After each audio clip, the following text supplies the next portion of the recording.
கற்றுக்கிட்டு வராங்கன்னா அது அவங்க பாவம் பண்ணியிருக்காங்க. அவங்களால இந்த சித்திரத்தை கற்றுக்க முடியுமா?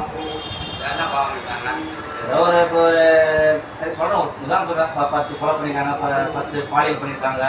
இந்தமாரி பண்ணிட்டு திடீர்னு வந்து இல்லை நான் வந்து சாமியாரை போகிறேன், இல்லை நான் வந்து பீச்சை வாங்க போகிறேன் அப்படின்னு கேட்டு அவங்களுக்கும் பீச்சை கொடுப்பீங்களா? கொடுப்பீங்களா? இல்லை கேட்க முடியாது. அப்புறம் அவங்க இந்த பண்ண பாவத்தை எப்படி கழிப்பாங்க? அது எதை வச்சு அதை பாவம் பண்ணாங்க? உங்களுக்கு ஜீவன் வச்சு தானே அது செஞ்சாங்க. அதை கொண்டு தான் நம்ம செய்யணும். இப்போ பாவம் புண்ணியம் செஞ்சது இந்த பூமியில தானே, இதுல தான் பரிகாரம் தரணும்.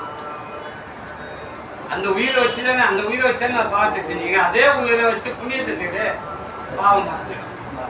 ஆனா இந்த பிரிவையும் கேட்கலாம், இல்ல அடுத்த பிரிவையும் கேட்கலாம், எந்த பிரிவும் நம்மளுக்கு தெரியாதா? அது தேவையில்ல. நம்மளுக்கு நல்லது செய்யுங்க. இதுக்கு இந்த நிமிஷத்துல இருந்து நான் அந்த செயல் செய்ய மாட்டேன், இந்த செயல் செய்வேன், பிறருக்கு அன்னதானம் கொடுப்பேன், நான் என்னோட ஜீவனை நான் ரசிப்பேன், இந்த மாதிரி எல்லாருக்கும் நான் பரவமா இருப்பேன், யாருக்கும் தொந்தரவா இருக்க மாட்டேன், எல்லா ஜீவனும் எனக்கு சமமா நினைப்பேன் அப்படின்னு எப்ப நினைக்கிறீங்களோ அப்பவே உங்களுக்கு பாவம் குறைய டவுன் ஆயிடும்.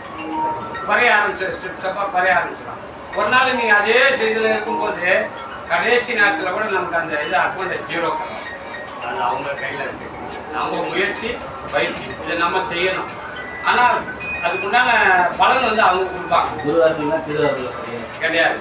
அப்போ உங்கள் அக்கௌண்ட்டில் வந்து ஜீரோவில் இருக்கணும். பாவன்றது மைனஸாக வச்சுங்க, புண்ணியன்றது ப்ளஸ்ஸாக வச்சுங்க. ப்ளஸ்ஸில் இருந்தாலும் உங்களுக்கு முக்கிய மோட்சம் கிடைக்காது, மைனஸில் இருந்தாலும் முக்கிய மோட்சம் கிடைக்காது. நீங்கள் ரெண்டுமே இல்லாத ஜீரோ நிலையில் இருந்தீங்கன்னா உங்களுக்கு அவங்களோட அருள் பரிபூர்ணமாக கிடைக்கும். சரிங்களா?